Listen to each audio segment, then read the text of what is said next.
Freon. I am a spoken word artist by trade. I'm also the cultural curator with Leaders of a Beautiful Struggle, a grassroots think tank that advances the public policy issues of Black folks in Baltimore. And I'm one of the key organizers on the African Creative Black Art District along the Pennsylvania Ave corridor. So, now that we've got all those introductions out of the way, I want to just hand the mic to each of you and allow you to just give 2 to 3 minute remarks about how you view Pennsylvania Avenue from your vantage point. I know we have city officials, artists, and longtime residents. What are some of your initial thoughts about Pennsylvania Avenue? Anybody want to start? Okay, just whatever.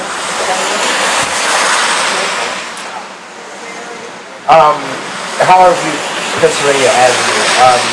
I'm a West Baltimore boy mostly. I grew up on this side of town, 800 block of Harlem Avenue.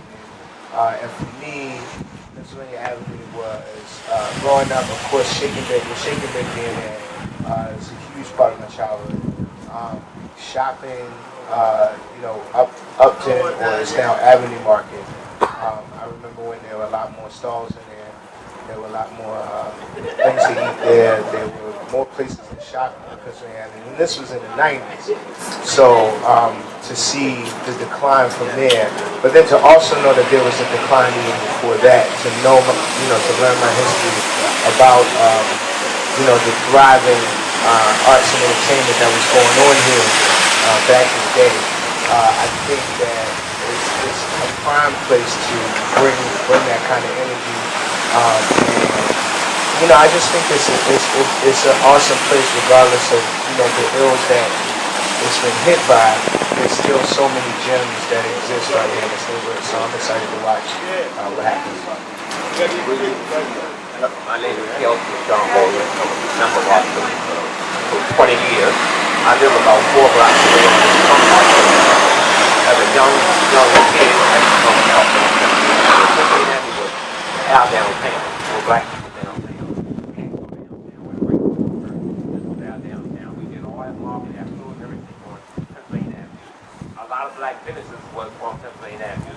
There was a lot of nightlife. The nightlife was on Pennsylvania Avenue. If you came up Pennsylvania Avenue during the nighttime, it was like Las Vegas, It was open up. A lot of the young folks, I know we had uprising, a lot of people had, a lot of young folks come up from Pennsylvania Avenue, but that's what they remember, the excitement of uprising. Well, as a young guy, a lot of us young folks, we would come up on Pennsylvania Avenue at nightlife, you go around the wall, you see the movie stars, James Brown, Temptation, they come in, there was a lot of nightlife. And the nightlife was where it was open all night long, and they had clams, oysters selling, fish sandwiches, pies, you could buy things right off the street, but it was a lot of nightlife. Apple on the stick, there was a lot of nightlife. The A-Rabbers, there was a lot of nightlife. All the Black business was here. The market right down here, when I was a little boy, I thought that was such a big market, but today it's not big, it's still small. That time it was such a big market. But yes, our church club, we support the entertainment district, Black entertainment district on Pennsylvania Avenue. We would like to see we have a lot of ideas what we would like to see. We would like to see a movie theater open up on Pennsylvania Avenue. Sometimes we be talking about the Arena Fair, where it's located. It doesn't have no space for people to park. We were wondering why can't they put a real place for Arena Fair on Pennsylvania Avenue. We would like to see a restaurant where we could go eat, come out to movies and go into a restaurant and eat. We would like to see a lot of things, Black businesses, open up on Pennsylvania Avenue. That's what my vision, and that's why I would like to go to Pennsylvania. That's why we support this initiative to make Pennsylvania Avenue Black entertainment. My name is Marion Blackwell, and I'm the Pennsylvania Avenue Main Street manager. These things that John Bailey talked about are in the works. Here in the Main Street, what we're doing, we've already put together streetscapes, storefront designs. We're looking at bringing businesses back to the avenue. We're looking at making it a place that it used to be. One of the things I find, and I guess I should not be so really amazed at it, at working in the Main Street office, which is located in the Avenue Market, on a daily basis, the young start businesses on Pennsylvania Avenue. That's a good sign. I said, whoa, I didn't know that. People were that really interested. But what I'm beginning to find is the timing is right. I think people are tired of saying what they see. And people are looking for a change on the avenue. I've been a community organizer for more than 40 years. And I've always believed that there's a one-on-one in getting anything done. And first, it starts with the history. Secondly, understanding the people and how they fit within the contents of their environment. These are the types of things that I look at. So I have dedicated most of my life to preservation of cultural, of people, of environments that are indicative of a sense of place. And one of the goals and one of the things we say about Pennsylvania Avenue, and our motto is, Pennsylvania Avenue is our main street.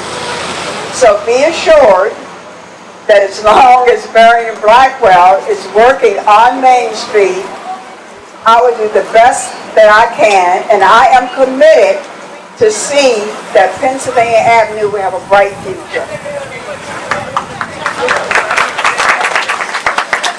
Wow, I don't have the history that folks here have with Pennsylvania Avenue, but I'd like to say that from a city planning perspective, we are 110% behind the Arts and Entertainment District. We think it's a fabulous idea. They have, there are others. This would be very special. It would be the first Black Arts and Entertainment District in Maryland, probably in the country, I'm not sure. And it would really create some very special opportunities. This district has some unique features in that it has so much arts and entertainment history.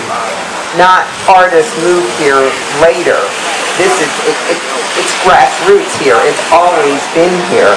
And especially the other thing that's really special here is the performing arts history with the social club, with the music clubs. This isn't, just visual arts. It's the full range of the arts is what you have here, and so that's really special. Thank you. My name is Joyce Scott, Joyce J. Scott. I'm a Sandtown girl. I grew up on Mount Street and Norman Street, right across the street from the Gilmore Project. I went to 132 that doesn't exist anymore. I went to Lamell that doesn't exist anymore, and to Eastern High School, which must mean I'm a jinx for public school. But what I must say is that I and 3 other best friends would walk from, that area, Mount Street and the projects. We have on white pleated skirts and paisley shirts. And we walk down Pennsylvania Avenue, maybe get a codfish cake. We go early to the Royal Theater and sit through 750 bad movies so that we could see the Royal Theater's Motown Review. And so I saw Stevie Wonder and Patti LaBelle and all the people that are famous now. Not only was it a district of entertainment, it was an empowerment district. As a young African-American girl, I really knew that there was a place where I was not just physically, but emotionally safe. There were people all around me who were achievers. And when I say achievers, you don't have to, own the Trump Atlantic City casino. People who owned their own businesses, who were nice to you. And it was an integrated area because many of the shop holders were also Jewish, and there was a Chinese, restaurant. And so even in my small arena of the world, I had a multicultural situation. It's very important that Baltimore sees that this can be an arts and entertainment district, because when they talk about how cities are attracted to other cities, how citizens want to come and move to a place, they really talk about arts and entertainment. They really talk about some place where people can go outside of their homes, feel safe, entertain, get something good to eat, and feel part of a community. That won't happen without us. It's very important for us to know that we are the engine behind this. in this city where we have cops who are robbing people, where we close down our city jail, those will be the priorities unless we stand up for our own community. So I'm in. How do you change history? You can change history by walking and marching. You can change history by speaking and teaching. You can change history by taking a stand or taking a seat. But the best way to change history is when you becomes we. We tore down that wall. We marched for equality. We made sure that love knew no boundaries. Now you can become we right here in Vancouver. We can end HIV. We can change history. It begins with a test. Testing today can range from a blood test that'll inform you in about a week to some locations where a prick of the finger gets you a result in 60 seconds. Diagnosing HIV early changes everything. It prevents the virus from attacking your body, and it prevents it from spreading through our communities. All each of us has to do is step up and take a test. Changing history is that simple. Testing centers are available throughout the city, or just ask your doctor at your next regular visit. And if your doctor offers a test, say yes. It's just the responsible thing to do. Then, share the word. Tell people that HIV treatment has changed. Tell people that testing has advanced. Tell people that the entire approach to HIV is different now. Let them know that by choosing to take a test, we can all end HIV. This is a fact. We are so close. But to become we've got to have you. We need you to do your part. We need you to share the word, take the test, join the movement. End HIV. Change history. Learn more at itsdifferentnow.org. We're always ready for action. We can do it in 2 minutes. Now, when I was in high school, I couldn't do it in 2 minutes. By the time I got to college, 2 minutes was a cinch. I really like it when a guy can do it in under 2 minutes. The key to my marriage is doing it in under 2 minutes. I can do it in 2 minutes. I can do it in less than 2 minutes. I can do it in under 2 minutes myself, and with my boyfriend. Each year, the Red Cross responds to 66,000 disasters. Most of them are home fires. Most of them are home fires. Ooh. I know. Whoa. 7 people die each day, on average, from home fires. 7 people. A day. That's way too many people.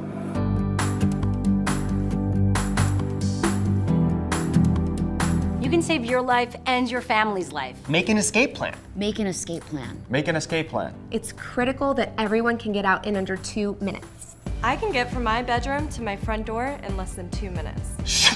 In 2 minutes. I can take my shirt off, pour glitter all over myself, and still do it in 2 minutes.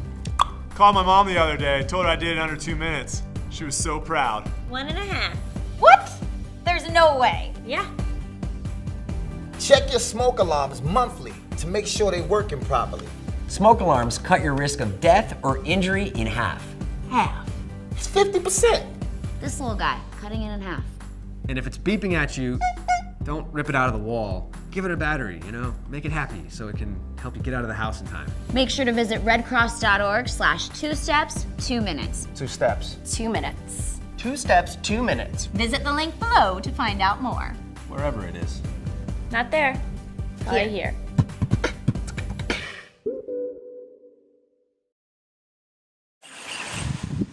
Perception of what you're going to get when you come to Pennsylvania Avenue. I'm often asked, I mean, you usually don't do that kind of stuff around here. Why are you on Pennsylvania Avenue? I'm on Pennsylvania Avenue because Pennsylvania Avenue is my community and I live here. These are my people. I am not afraid of my people. You need to get past the perception and learn the real truth and come down here and find out what you can do.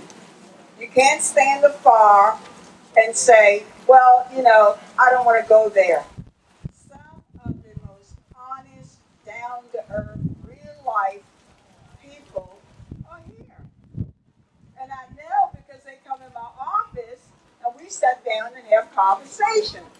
Real conversations about life. And they are teaching me.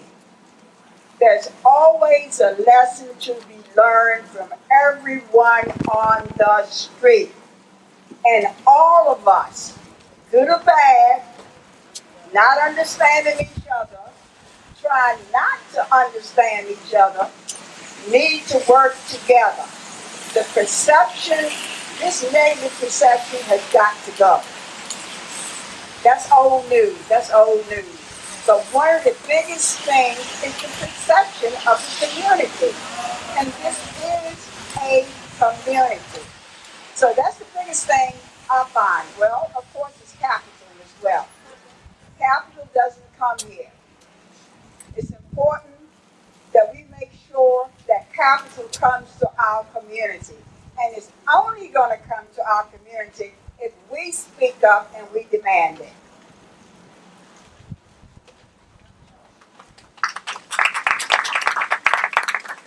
One of the other things about Pennsylvania Avenue, we always had like a community event. Like we had the Easter parade. It was an annual Easter parade where families came out, children came out. And as a young guy, I lived on McCullough Street, Drew Avenue, and the Easter parade, all the clubs used to have their parade. And it would come up Pennsylvania Avenue, go down, McCullough Street or Drew Avenue. And they would have a parade with a way to get the community to come out. And the whole community would come out, and if they wanted to, if they were having a event that night or event coming up with the way to communicate with our family members. So the parade was instrumental. We had the Cadillac parade.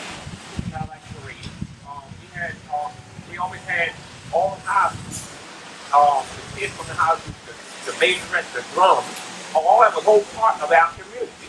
And that was a big community event that we had every year. That's something that we, as a family, as a community, we need to get back to. Going out, we go back around the avenue, around the whole section of the avenue. That's something we also need to do.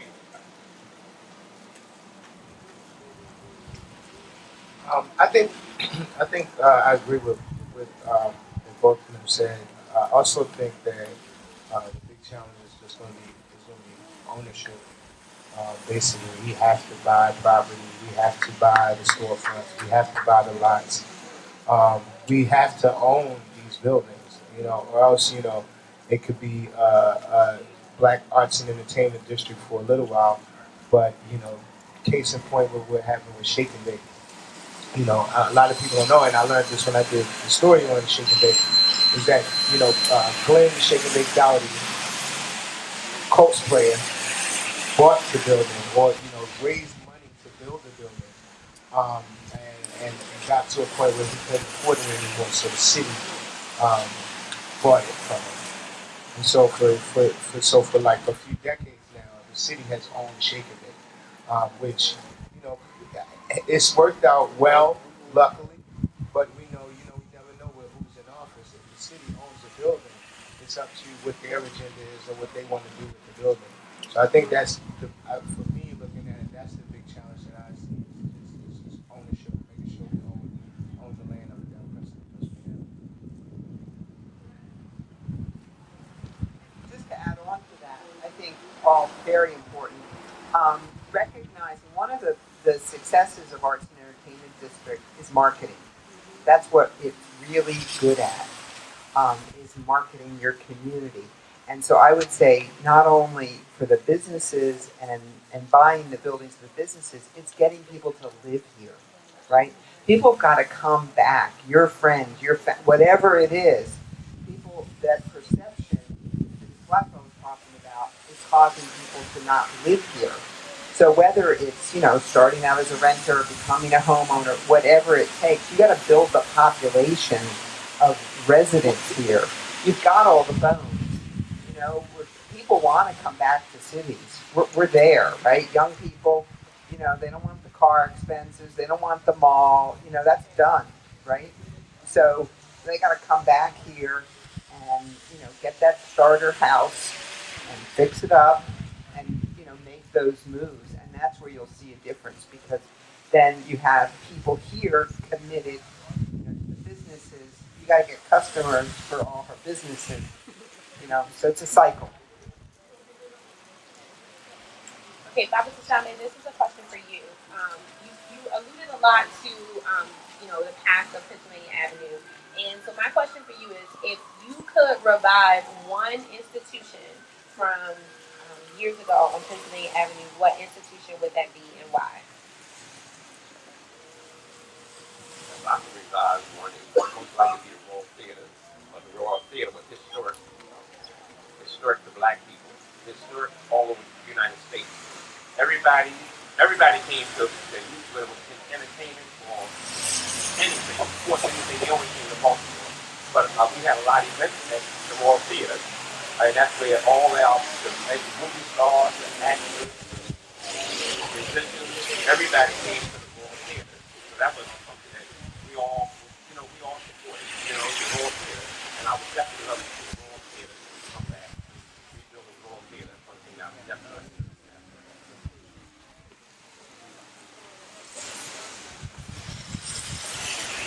Introduce to the last question in this one. One of the empowerment things about Harlem when the 125th Street was happening, and about my early traversing up and down this street, is it was not only for arts and entertainment. I talked about empowerment. I even taught at that recreation center right there that's now for boxing. And there were institutions that had after-school programs and things for kids. So when we're talking about this, we need to make this a neighborhood that people want to live in, not just because they can buy houses or they can, have great places to see movies or to eat, but places that will make for a strong community and strong kids within their community. So it's one of the things that the arts are really great at. That's teaching. And that would be a component that I would really like to have happen. If there is a space that has athletics in it, then there should be some kind of arts, music, or some other component that allows everybody to feel comfortable and evolve. And that's one of the things that this was really perfect for. One of the things that I found in traveling around the country, at one time being a musician myself and coming from a family of musicians and have many friends that are artists, is that arts tend to change communities. Art changes people and their perceptions of things. So I find that art in many ways is a language unto itself that brings people together. They may be looking at one vision that is a common vision, but yet and still everybody can have their own perspective on this particular vision. And that's why I think the arts and entertainment piece of the development of Pennsylvania Avenue is crucial. It is crucial because art has been known to be the deal maker around the world. If you want to go into a country, want to go to know a people, get to know their arts. Their art is the essence of their soul. And that's something my father used to always tell me. A book, a musician, an artist, that is their goal. They teach you and show you the essence of their souls. So we said it in many different ways, and we saw it on Pennsylvania Avenue. It was the essence of our soul. It was the essence of a people. It was the proudness of a people. And in a way, it was an art form within itself. Thank you so much. All right, so this next question is for you, Lori. So I read that in 2015, the Department of Planning created the Equity and Planning Committee. And so first, and shout out to Stephanie in the back, who is also working on equity in the Department of Planning. But can you first help us by defining what equity means as it relates to the Department of Planning? And also, how the work of equity could it affect a community like Pennsylvania Avenue? Well, first off, not my area of expertise. I should call up Stephanie to talk about this. But the Equity and Planning Committee, what was interesting about that is that was grassroots. That was the staff kind of doing that on their own and bringing issues up to the forefront and bringing it to the attention and creating some suggestions and solutions. And one of the things that we did as a result is hire Stephanie to run a lot of the programs. So good, she's going to come up and talk about it. And one of the really exciting ones is our Planning Academy. But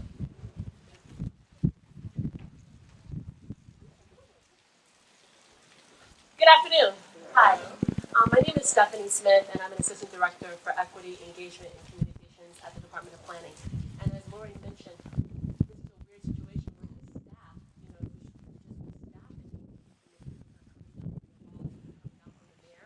and they created the action plan and did some self-education where they wanted to be more competent and more conversant on issues of equity, and they realized that work needed to be owned by senior leaders. And thankfully, the opportunity was available for me to join the agency. But the essence of our equity perspective is that I think a lot of times government is all about letting you know what they're already doing, which is not really an inclusive process. It's basically after that form of communication. So our focus is on giving resources and power, not just awareness, not just telling them, oh, something's not going to happen. We want to figure out how you can be involved in what's happening in your life on a community level. So one of the things that we thought was really important is that we have nearly 300 neighborhoods across Baltimore City. We all know they don't have the same resources, right? Some people can hire their own attorneys, their own zoning attorneys. They can have other consultants navigate complex systems on their behalf. And other people have so many problems, it's hard to figure out where to even begin in addressing community challenges. So one of the things we're launching actually next week is an actual planning academy just for residents. And I'm really excited that Lady Breon is in our inaugural cohort. And then we thought it was really important to have her in the inaugural cohort because of what she's trying to do here, so that some of the information she'll get, she can use in real time, and really apply. So what was really important is we wanted to focus on communities of the highest need. How many people are aware of the Mayor's Violence Reduction Initiative? It's focused on communities that had higher rates of not only non-fatal shootings, but homicides. So again, if we look at the 1937 map, the residential security map, the redlining map, if you overlay that with a lot of our most violent communities, you see where the redlining, the lack of economic opportunity, is directly connected to the violence, and everything we see today. So this Planning Academy was focused on people who live in communities that have been redlined and that are suffering from economic lack as well as housing distress. So we didn't want to give people who already have access more access. We want to give people that historically not had access, that access. So thank you, Lady Breon, for being in a part of our inaugural cohort. 276 people applied for 30 spaces. The desire, the thirst for knowledge to really lift up neighborhoods is out there. So we actually already committed for our spring cohort. We don't have dates for the fall, but we know. So I don't want to take too much time away, but I'm really excited to be here. I'm an East Side person, but I love all of Baltimore, and it's very happy.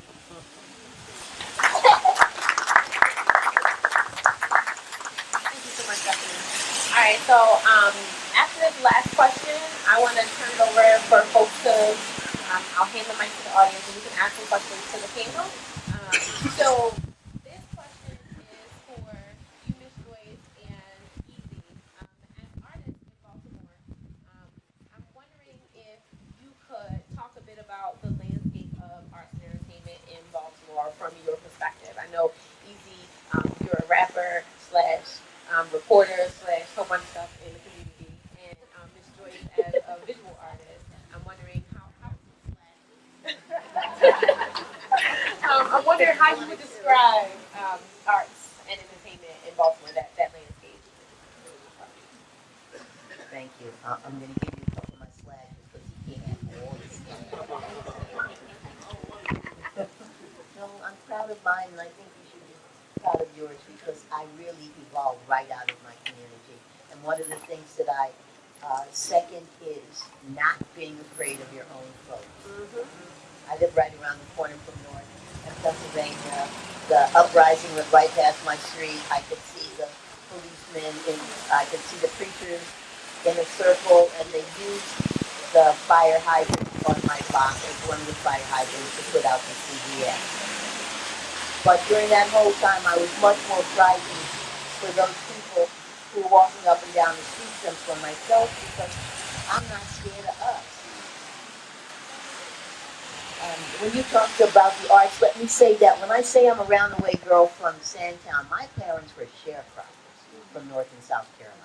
They didn't write very well, and so their desire was to have me have a real life, a real education, something that would propel me outside of the shortcomings that this society can give you. Not my neighborhood necessarily, but the shortcomings.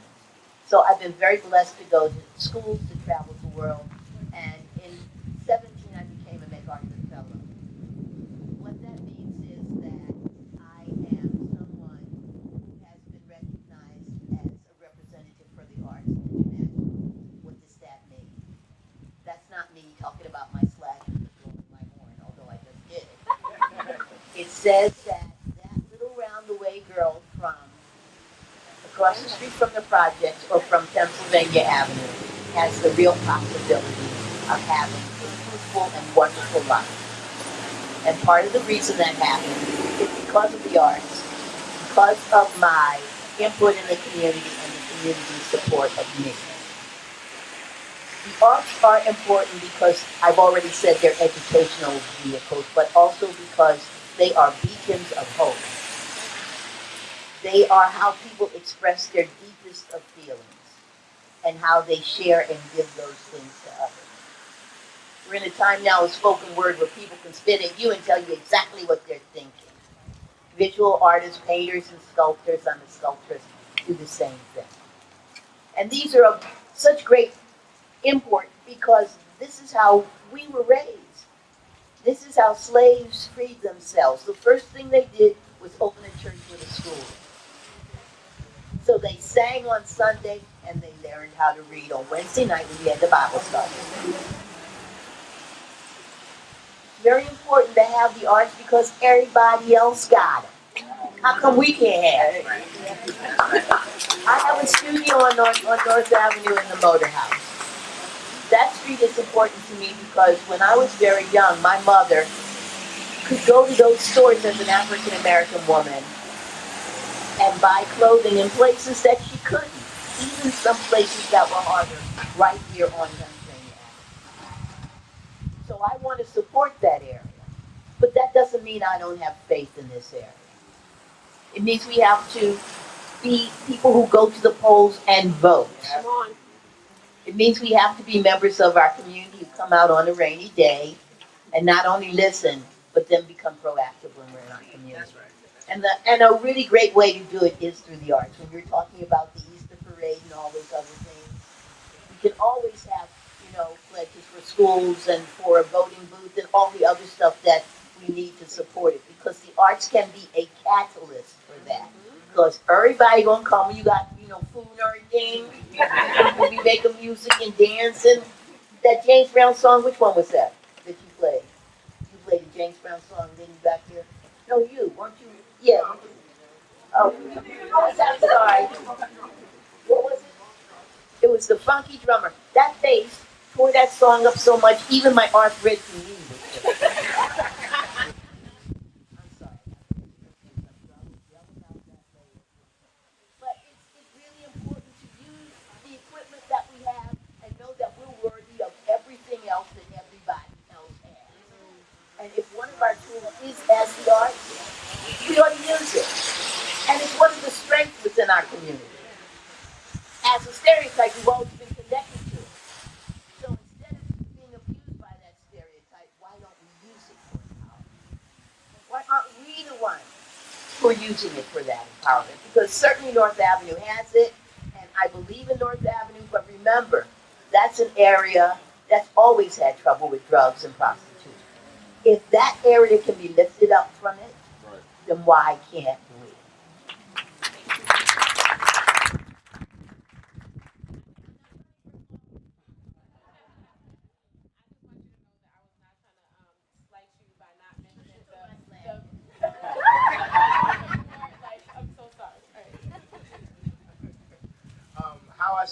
Baltimore arts. When I was young, I remember I went over to a friend's house that lived in Randallstown, and it was like real nice house, really beautiful neighborhood. And I came home, and I kind of like had an attitude about living on Harlem Avenue.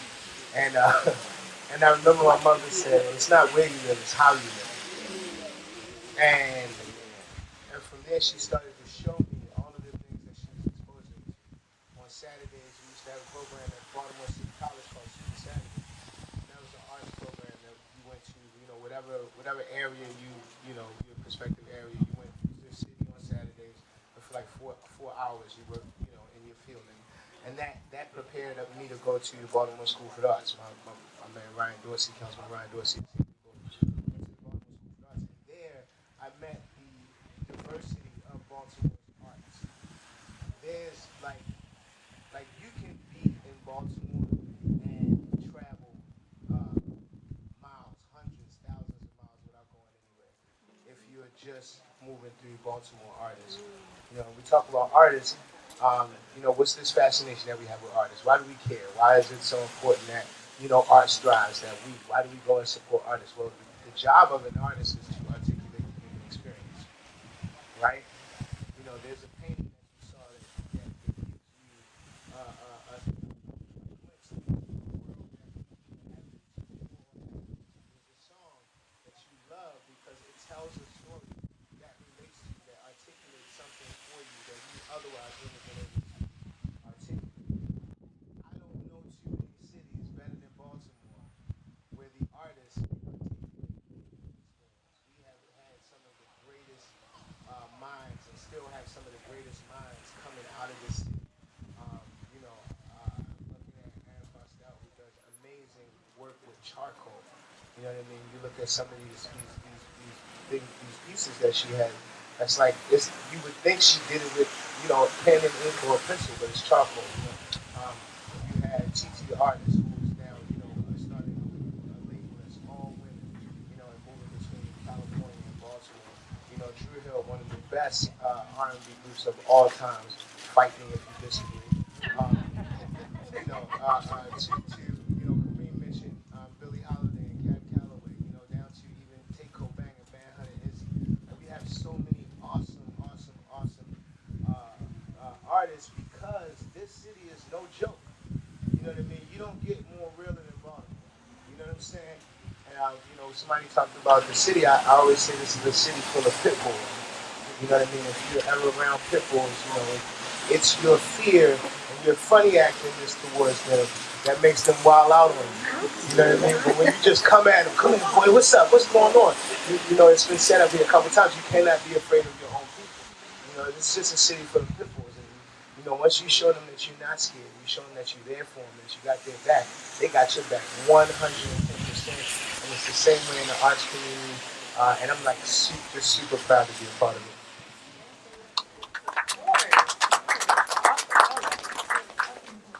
You're going to try that now. I'm also, for years I performed with Kayla Wal Muhammad. We were called the Thunder Thigh Review. I am also a singer and so listen to my flashes. I'm scared to be called a pit bull, but there's something that I would really like to say, and we keep talking about our famous artists, and thank God we have them. But just remember that auntie who, is the one who sings in church, and she was on the level of Aretha Franklin, but never got that. I went to a storefront church. Our piano was never tuned. People who could rock that. I mean, I think of seeing ourselves as artists within our own community will allow us to treasure those artists who become famous. Because it talks about our own personal value and an appreciation of the joy and the beauty that we have. And that's a thing that artistic streets can do. When you have it within your own community, then you can go and you see people who are really churning and working. There was a lady, my parents worked, Bethlehem Steel and in people's homes, so there were times when I would come home from school and maybe Miss Agnes on the first floor would watch, make sure I got home okay, but my mother always worked out for me. There was an older lady across the street in the project who I would go and do art projects with once a week. I forgot to say my mother is also Elizabeth Alfred Scott, who is a nationally known quilt maker. And I would go and I would cover cigar boxes with the newspapers and the funnies from stuff. And she chose that specifically to keep me reading because I would read the funny books. Those people, those missionaries of the art, those bright lights are within our own communities already. So it not only behooves us, it's our responsibility to create art districts where this is fostered within ourselves. Then I think we'll be less frightened of ourselves. Thank you so much. All right, so at this time, I'm going to hand the mic to Nika, and if you have a question that you want to direct at anyone on the panel, just raise your hand, please. Good evening. I know just for everyone up there, but I'm going to ask a question. But first, I'm going to tell y'all, do y'all know that this fabulous sister up here, me and her are both inducted in the Maryland Women's Museum for the 25 women in the Maryland arts. Y'all young people need that. And my question is, I want to know, are y'all going to ever revive the Cadillac Parade? I was one of the only storytellers in Baltimore that marched in the Cadillac Parade as a storyteller. And I'm a quilter, and I tell young people in Baltimore City, don't get angry, show your emotion. Yes, the Cadillac Parade is coming back. We're trying to bring it back in 2019. We're trying to figure between the dates of April. Some said it was only held in April, and there was an argument who said no, it was in September because it was cold. And I remember that day I had to do this and that. But anyway, we're trying to bring Pennsylvania Avenue's Cadillac Parade back in 2019. And on that note, we're talking about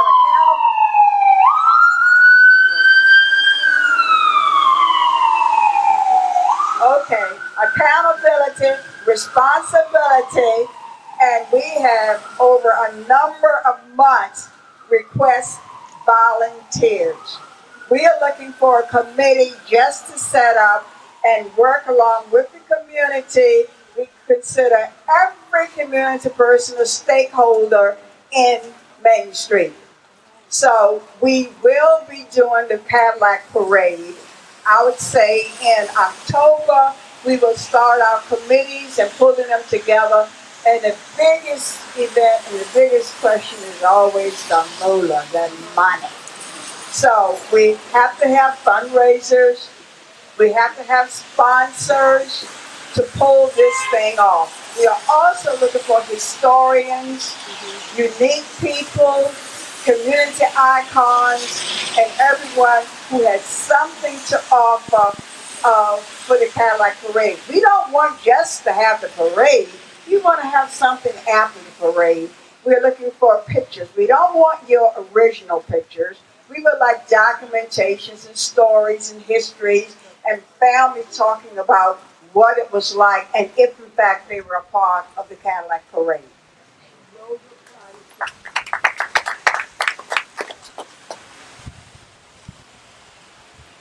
I would like to ask the sister, because she gives a sample of her talent, singer. Oh, and I do that at the end?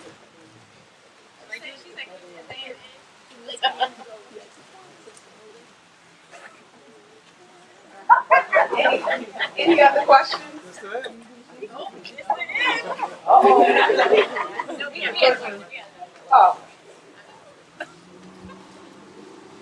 Those for the whole panel.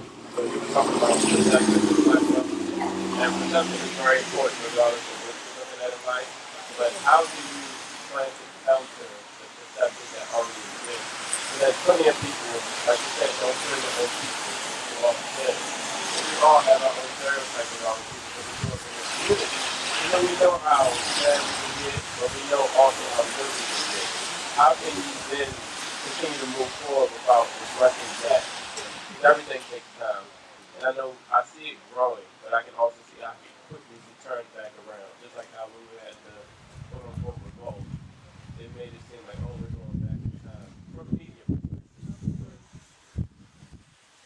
question to those who didn't hear in the back is, how do we work on countering the perception? Oh, social worker, you're using those skills. All right now. I'm telling you this. What you see is what you believe sometimes, and what you see isn't always what you think it is. Okay? The perception starts with each of us.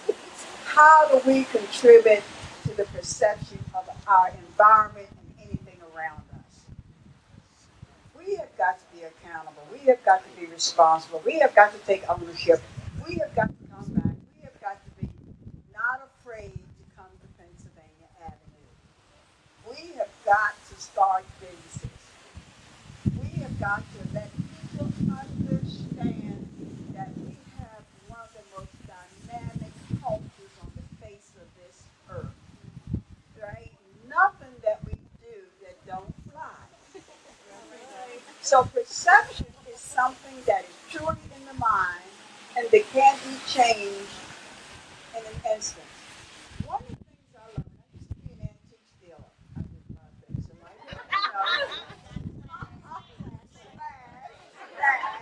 Some good, some bad.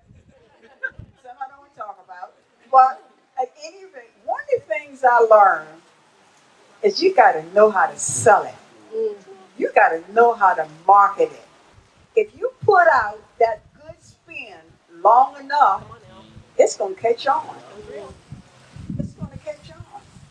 And in antique stealing, one of the things you can take it, you can bind it, clean it up, buff it up, set it just right. Guess what? Somebody will buy it. Another man's junk is someone else's treasure. So you have to look at, and in some instances, one of the things about being, and I don't call myself a visionary, but one thing about really having an understanding of yourself is knowing that what you have is valuable. Everything that you have is valuable. That is what art is. Art is someone's perception of how they see things, and they put it out there. And when they put it out there, they get all kinds of spins and all kinds of reactions from their perception of what they thought a particular subject matter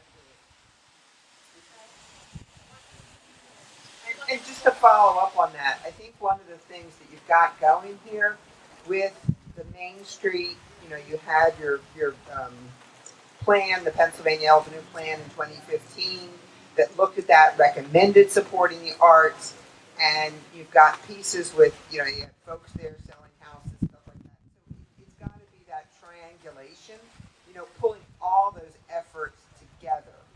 So where we see, nobody honestly would have thought of Highlandtown as an arts district, right? Like, who would have, it didn't have the bones that you have. But what they did there, as artists started to move in, is they pulled those pieces together. They had their Main Street, their arts district, and their home ownership programs all in one entity. And one, so that really helped to change perception. And it was a little bit of like a one-stop shop, too. I'm in agreement with both of them. I've said, especially the last one. Because, we are talking about the arts, and I'm talking about how magical it is to do music and stuff. But the brass tack things that we have to do are vote. We have to vote for. We have to be politicians ourselves. We have to take care of these kids who are running around the street the way our grandparents did. If you have someone, you take their friend and teach them. You have to be real community members. Because who wants to live in a community where you're not? And if you're wishing more people to come in and for these amenities and these things to grow, we just have to be responsible to each other. That's the underlying thing of everything. I was with the Creative Alliance, which is the epicenter of this Highlandtown thing, when they came out of Margaret's restaurant in Fells Point. 2 or 3 people started that and changed the entire neighborhood. It can happen here. And then we're gonna take 1 or 2 more questions, and move to the next segment. I think perception, and it was mentioned a few times already, but each one of us, right? So there's like over 40-something people here right now, right? So like if every one of us is telling almost anybody who listens, yo, you know that they're talking about bringing the Black Arts and Entertainment District to Pennsylvania Avenue. You know, that wears off. There's like that ripple effect, right? But then also we represent the city. Like anybody who know me know, like you can't say nothing bad about Baltimore. Nothing, no thing, nothing. Because whatever negative you have to say about Baltimore, I'm gonna show you a positive. You know, so there's all kinds of things that we can do immediately. Like, you know, the next time you planning a child's party or a party or something, like do it at Shaking It. You know, if you're moving around the city and you with somebody who don't really know the area and they're hungry, take them down Avenue Market. There's a stall in there. The lady makes juices, and she got this banging curry chicken salad that I try to tell everybody about. You know what I mean? somebody get hungry, you know, or got the munchies, you take them to Avenue Bakery. You know what I mean? Show them the things that we have. You know what I mean? Because otherwise, they are going to go off of what they see on TV or what somebody else then said. Sandtown is wild. It's the Wild Wild West. It's a bunch of wild Negroes running around there shooting and killing each other. And it's not. It's absolutely not true.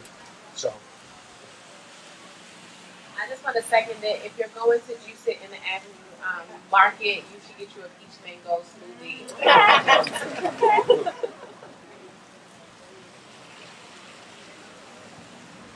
Any other questions?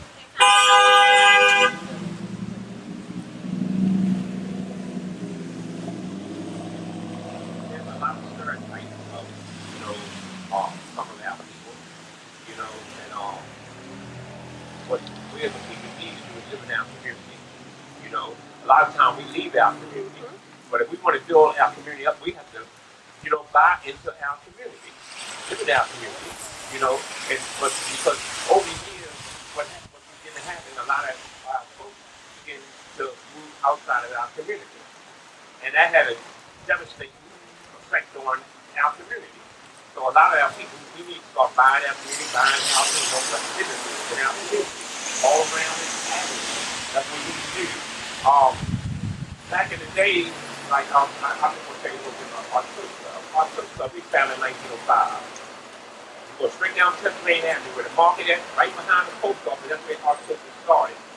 A lot of the predominant members of our church club, they were forerunners in some of the people building Pennsylvania Avenue. The history of it.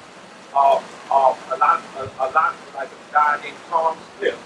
I know many people have heard of Willie Adams. Willie Adams was a multi-millionaire.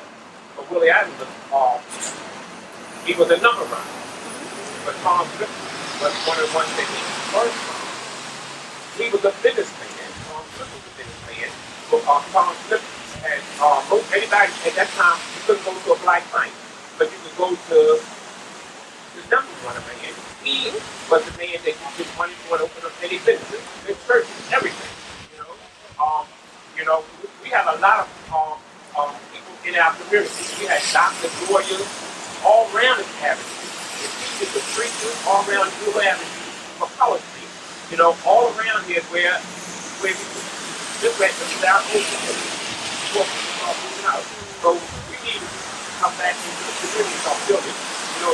Even in churches was supposed to be a part of the community. A lot of times right now, churches ain't even connected to the community. Churches will be part of the community. And for the building community, church and media. As a young guy, the preachers would come around in the afternoon, 5, 7 o'clock, and talk to open up the steps. Because they were part of the community. We don't have the churches part of the community as it used to be. But most of the time, it's almost like some of these stores. These stores in this community, they live way out in the county, and they take the money out of the city. Some of the church leaders does the same thing.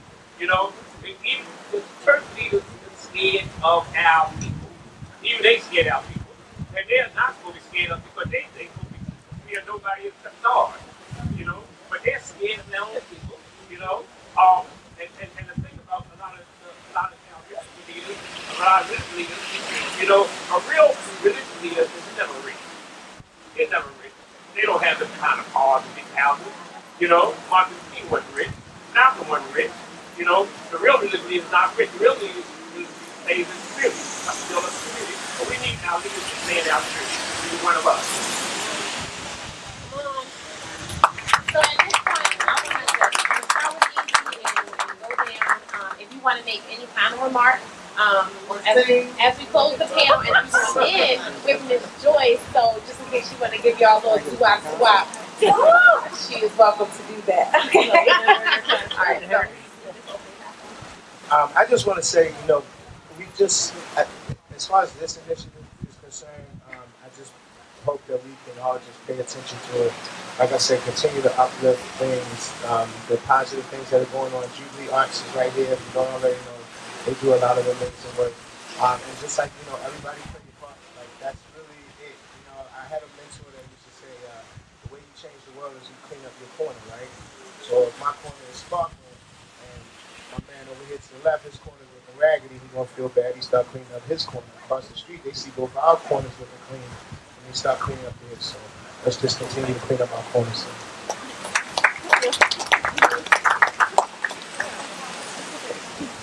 So Pennsylvania Main Street, I can say, come back, get to know your community, get to know the people in your community, and I would dare say that most of the people sitting in this audience has some connection to this community.